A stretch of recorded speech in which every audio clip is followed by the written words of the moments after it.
Assalamualaikum warahmatullahi wabarakatuh.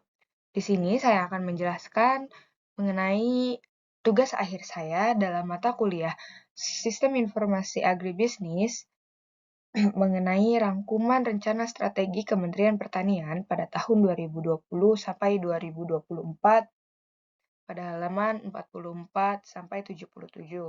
Sebelumnya, perkenalkan, saya Aulia Rahma Yulianti, Program Studi Agribisnis dengan NIM A2210184. Di dalam rencana strategi Kementerian Pertanian, terdapat program prioritas nasional. Dalam program prioritas nasional ini terbagi menjadi dua. Ada program prioritas pada program prioritas nasional 1 yang terkait dengan Kementerian Pertanian, yaitu terdapat program prioritas 3 yang di dalamnya membahas mengenai peningkatan ketersediaan, akses dan kualitas konsumsi pangan, dan ada pula program prioritas 6 yang di dalamnya membahas mengenai nilai tambah, lapangan kerja, dan investasi di sektor real serta industrialisasi.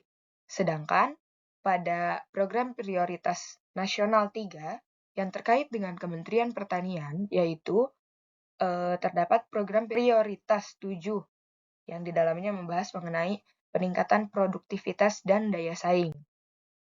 Sasaran pada program prioritas ini membahas mengenai peningkatan ketersediaan, akses, dan kualitas konsumsi pangan. Dapat dilihat dalam tabel berikut. Terdapat beberapa poin penting yang dimana di dalamnya itu tertera di poin pertama, yaitu peningkatan kualitas konsumsi, keamanan, fortifikasi, dan biofortifikasi pangan.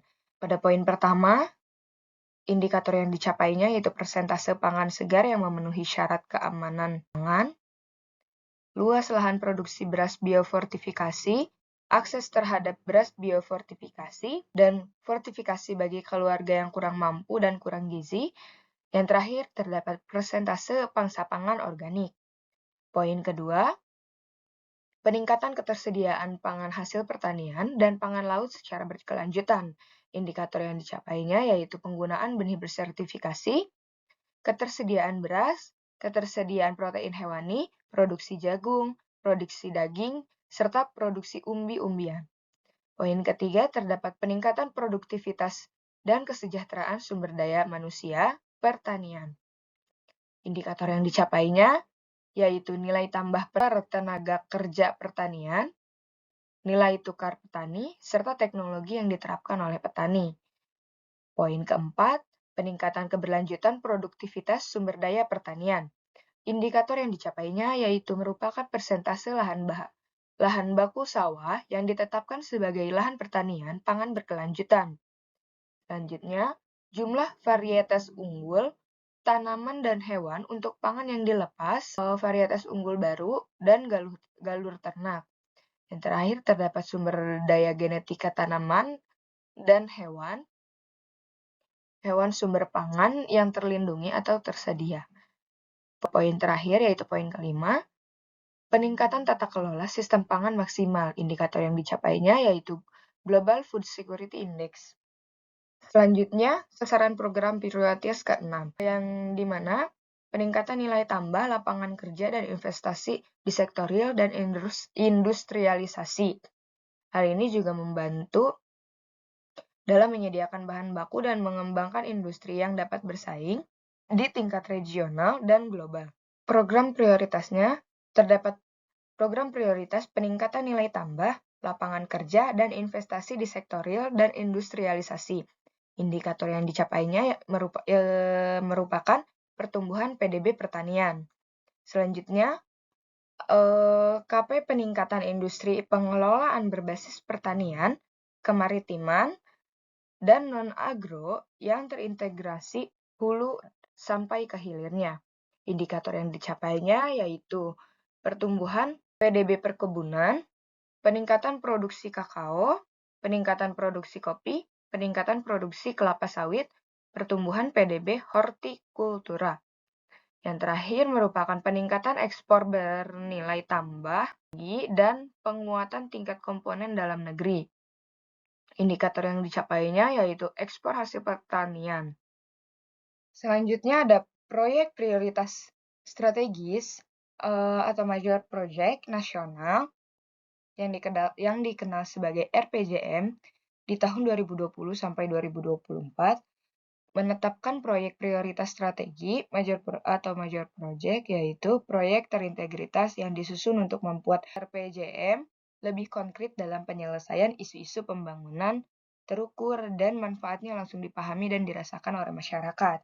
Siapa saja yang dilibatkan dalam hal tersebut, yaitu kementerian atau lembaga, pemerintah daerah, BUMN, masyarakat atau badan usaha. Dari 41 major project di RPJMN, Kementerian Pertanian mendukung kepada 4 major project, diantaranya penguatan jaminan usaha serta 350 korporasi, petani, dan nelayan, di mana proyek ini bertujuan untuk meningkatkan iklim usaha pertanian dan perikanan, serta memperkuat lembaga petani dan nelayan, serta menciptakan jiwa kewirausahaan dan model bisnis pertanian dan perikanan modern. Untuk mencapai target tersebut, langkah-langkah yang dilakukan antara lain penerapan good agriculture practice dan precision farming, penguatan kelembagaan petani, investasi, pembiayaan, asuransi sektor pertanian, dan pembentukan integrasi satu data pangan dan pertanian. Dengan pembentukan korporasi petani, diharapkan kesejahteraan petani dapat meningkat melalui peningkatan nilai tambah dan daya saing. Selanjutnya, pembangunan energi terbarukan Green Fuel berbasis kelapa sawit. Pembangunan ini bertujuan mencapai 23% energi baru terbarukan pada 2024 dengan target 14,5% pada 2021. MP ini juga meningkatkan produktivitas kelapa sawit, produksi bahan bakar nabati, pemanfaatan kelapa sawit domestik, dan nilai tambah hasil perkebunan sawit rakyat. Indonesia adalah produsen minyak kelapa sawit terbesar dengan luas lahan 14,1 juta hektar dan produksi 37,9 juta ton minyak kelapa sawit. Produksi dan ekspor produk berbasis minyak kelapa sawit mencapai 21,4 miliar pada 2018. Selanjutnya, wilayah adat Papua, di mana wilayah adat Lapago dan wilayah adat Dombrai. Kabupaten di pegunungan Papua sebagian besar dianggap daerah tertinggal yang membutuhkan pembangunan seperti wilayah adat Papua yang terdiri dari wilayah adat Lapago dan wilayah adat Dombrai. Wilayah adat ini memiliki potensi pertanian yang dapat dikembangkan seperti peternakan sapi, kopi, kacang tanah, dan tanaman hortikultura. Yang terakhir, terdapat kawasan sentra produksi pangan atau KSPP atau food estate. Food estate adalah kawasan sentra produksi pangan dengan lahan minimal 2.000 hektar are. Pengembangan food estate dilakukan melalui pendekatan agroekologi dengan tujuan meningkatkan cadangan pangan nasional dan kesejahteraan petani di kawasan tersebut. Food estate merupakan konsep pengembangan pangan terintegrasi yang mencakup pertanian pangan, hortikultura, perkebunan, dan peternakan dengan menggunakan teknologi modern dan berwawasan lingkungan. Pengembangan food estate didasarkan pada beberapa faktor, yaitu permintaan pangan dunia yang meningkat, alih fungsi lahan pertanian, ketersediaan lahan potensial, dan keterbatasan anggaran pemerintah. Food estate mendorong perubahan cara pandang terhadap pertanian, skala ekonomi yang lebih besar, penggunaan teknologi modern, dan peningkatan nilai tambah. Selanjutnya, ada pengarus utamaan. RPJMN tahun 2020 sampai 2024 telah menetapkan 4 pengarus utamaan. Sebagai bentuk penggunaan inovatif dan adaptif, keempat mainstreaming ini akan mewarnai dan menjadi bagian yang tidak terpisahkan dalam pembangunan pertanian. Pengarus utamaan juga bertujuan untuk memberikan akses pembangunan yang merata dan adil dengan meningkatkan efisiensi tata kelola dan juga adaptabilitas terhadap faktor eksternal lingkungan, di mana antara satu pengaruh utamaan dengan yang lainnya saling terkait dan saling mendukung. Selanjutnya, arah kebijakan dan strategi Kementerian Pertanian. Sebagai penerjemah visi terwujudnya Indonesia maju yang berdaulat, mandiri dan berkepribadian berlandaskan gotong royong, maka pembangunan pertanian dan pangan diarahkan dalam mewujudkan pertanian maju, mandiri, dan modern untuk meningkatkan pertumbuhan ekonomi bermuara pada peningkatan kesejahteraan petani. Dapat dilihat, pertanian maju mandiri dan modern ini terdapat mekanisme dan riset, produksi dan produktivitas, rendah biaya, dan ekspansi pertanian. Di dalam mekanisme dan riset, terdapat pengembangan dan penerapan mekanisme pertanian, baik pra dan pasca panen. Lalu ada akselerasi pemanfaatan inovasi, teknologi atau digitalisasi pertanian. Di dalam produksi dan produktivitas, terdapat gerakan nasional peningkatan produktivitas, produksi, dan ekspor, peningkatan populasi ternak, pengembangan SDM pertanian, diversifikasi pangan lokal. Di dalam rendah biaya terdapat fasilitas pembiayaan pertanian, baik asuransi dan bank tani, pengembangan kawasan berbasis korporasi, dan akselerasi ekspor dengan melakukan layanan perkarantinaan. Yang terakhir, di dalam ekspansi pertanian ini terdapat optimasi pemanfaatan lahan serta penyediaan air, baik itu irigasi, embung, ataupun bangunan air. Selanjutnya, arah kebijakan Kementerian Pertanian. Kementerian Pertanian memperhatikan arah kebijakan nasional dalam RPJMN tahun 2020 sampai 2024 dan arahan Presiden. Kebijakan pertanian dalam periode ini diarahkan untuk mendukung ketahanan pangan, pertumbuhan ekonomi, termasuk memperhatikan kesejahteraan keluarga petani dan memperhatikan keberlanjutan sumber daya petani. Yang pertama itu terjaganya ketahanan pangan nasional, lalu menjaga keberlanjutan sumber daya pertanian serta tersedianya sarana dan prasarana pertanian, meningkatnya nilai tambah dan daya saing pertanian, meningkatnya pemanfaatan teknologi dan inovasi pertanian, meningkatnya kualitas sumber daya manusia dan kelembagaan pertanian nasional, serta yang terakhir terwujudnya reformasi birokrasi dan tata kelola pemerintahan yang berorientasi pada layanan prima. Sedangkan strategi Kementerian Pertanian itu merupakan penjabaran dari arah kebijakan yang telah ditentukan untuk menjadikan pertanian maju, mandiri, dan modern, menjawab tantangan agar komoditas pertanian Indonesia dapat bersaing di pasar domestik maupun global. Fokus terhadap research and development dan inovasi pertanian yang lebih komprehensif tidak hanya dilakukan dalam upaya peningkatan produktivitas, namun juga pada penciptaan teknologi dan inovasi. Berikut beberapa strategi yang dijabarkan oleh Kementerian Pertanian. Yang pertama, terdapat strategi untuk menjaga ketahanan pangan nasional, strategi dalam menjaga keberlanjutan sumber daya pertanian, serta tersedianya prasarana dan sarana pertanian.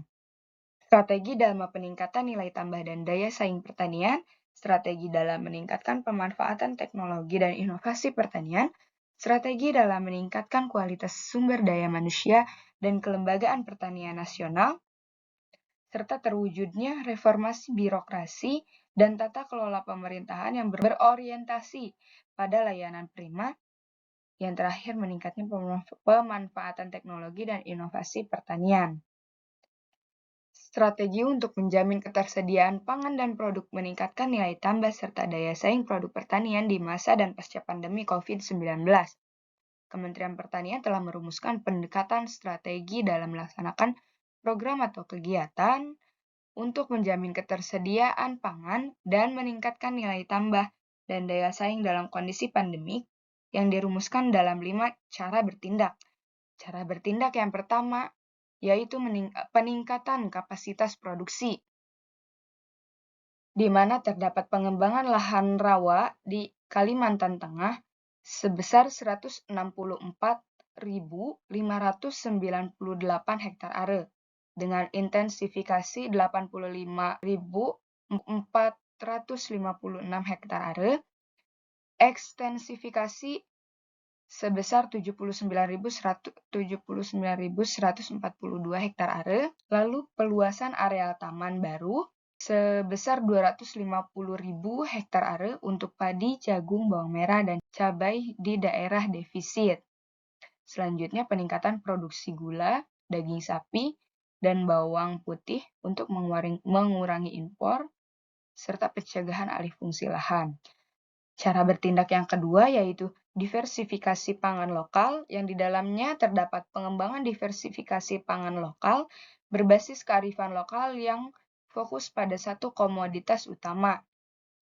Pemanfaatan pangan lokal secara masif, ubi kayu sebesar 35.000 hektar are, jagung konsumsi 50.000 hektar are, sagu 1.000 hektar are, pisang 1.300 hektar are, kentang 650 hektar are, dan sorghum 5.000 hektar are. Pemanfaatan lahan pekarangan dan marginal melalui program pekarangan pangan lestari dan urban farming.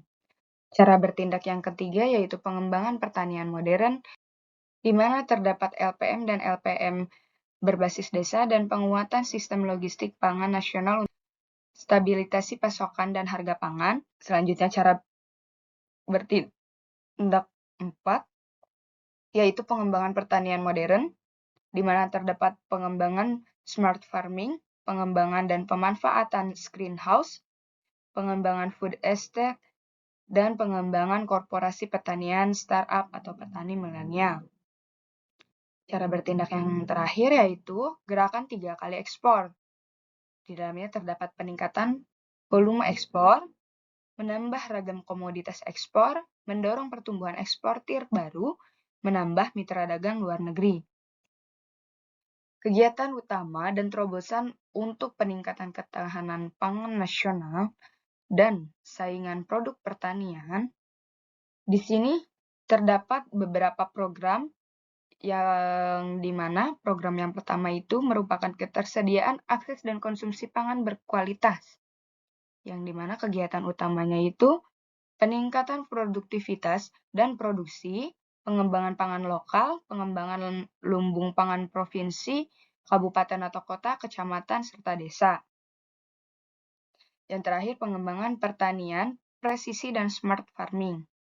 Kegiatan terobosannya yaitu pengembangan food estate di berbagai agroekosistem, perluasan areal tanam baru, pengembangan 1.000 kampung hortikultura, pengembangan korporasi sapi 200.000 ekor, pengembangan 1 juta alsintan, pengembangan jaringan irigasi tetes berbasis digital, pengembangan lembaga pangan masyarakat, pekarangan pangan lestari, stabilitas pasokan dan harga pangan melalui fasilitas toko tani, penguatan jejaring distribusi pangan melalui kemitraan dengan e-commerce, pengembangan dan pemanfaatan greenhouse hortikultura, pengembangan pakan, serta padat karya pertanian.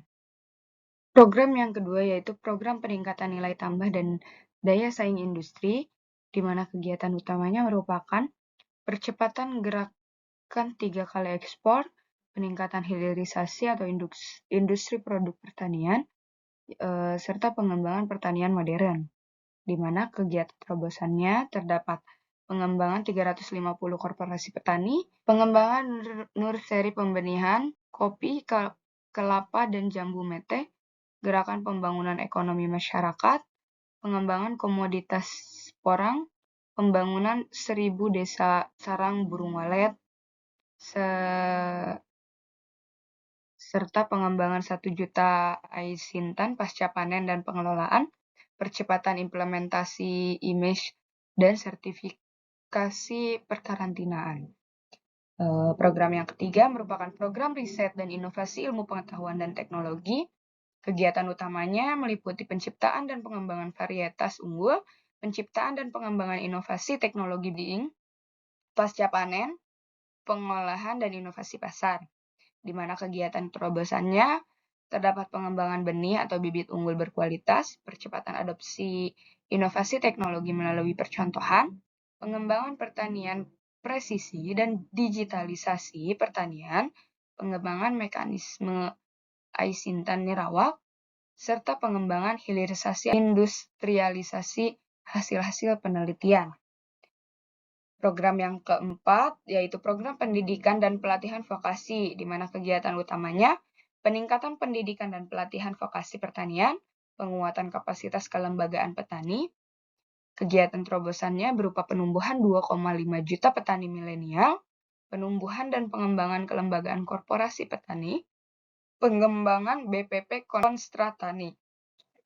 Program yang terakhir merupakan dukungan manajemen, di mana kegiatan utamanya pengembangan AWR, yang kedua yaitu reformasi birokrasi. Kegiatan terobosannya berupa penguatan satu data pertanian, pengembangan koordinasi, pembangunan pertanian dalam satu komando, yang terakhir perampingan struktur organisasi dan percepatan transformasi struktural ke fungsional.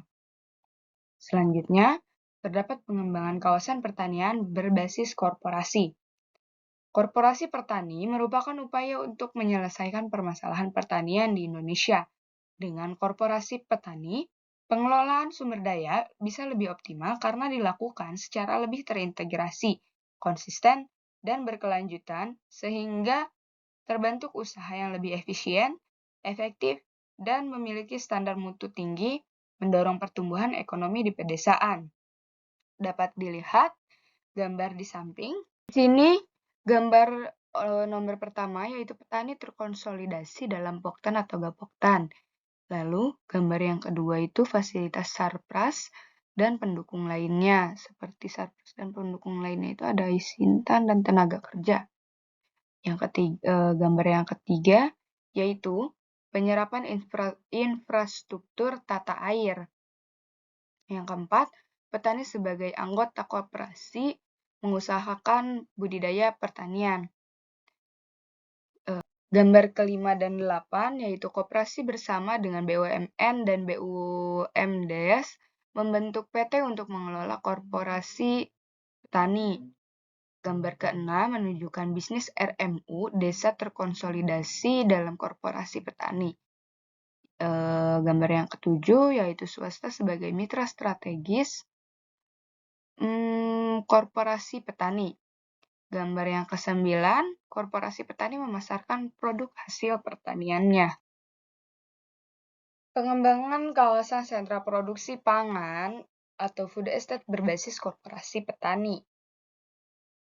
Penumbuh kembangan kawasan sentra produksi pangan atau food estate merupakan salah satu kebijakan dan program terobosan yang merupakan salah satu program strategi nasional atau major project di tahun 2020 sampai 2024 untuk penguatan lumbung pangan dalam menghadapi perubahan lingkungan strategis global antara lain masa pandemi COVID-19 dan peringatan musim kemarau. Ancaman krisis pangan, ketersediaan pangan bagi 273 juta penduduk, dan pembatasan dalam produksi ekspor pangan global. Kawasan food estate perlu dikembangkan karena memiliki keunggulan komparatif seperti luasnya potensi sumber daya lahan yang sesuai, tersedianya existing bisnis, dan sosial budaya masyarakat. Food estate berbasis korporasi petani adalah usaha pertanian skala besar, berbasis klaster yang dilakukan secara terintegrasi dan berdaya saing mencakup komoditas pangan, hortikultura, ternak, perkebunan, dilakukan melalui mekanisme modernisasi pertanian dan sistem digitalisasi sehingga mampu melakukan hilirisasi produksi pertanian sebagai industri dengan mengkorporasi petani. Inisiasi pengembangan kawasan sentra produksi pangan dilaksanakan di Provinsi Kalimantan Tengah, Provinsi Sumatera Utara, Provinsi Nusa Tenggara Timur, Provinsi Sumatera Selatan, dan Provinsi Papua. Diharapkan selain kelima provinsi tersebut, provinsi lain juga dapat mengembangkan KSPP atau food estate ini dengan meningkatkan sinergitas antara pemerintah pusat, pemerintah daerah, swasta, dan peran kelembagaan petani yang tumbuh dan berkembang menjadi korporasi petani sebagai pelaku utamanya.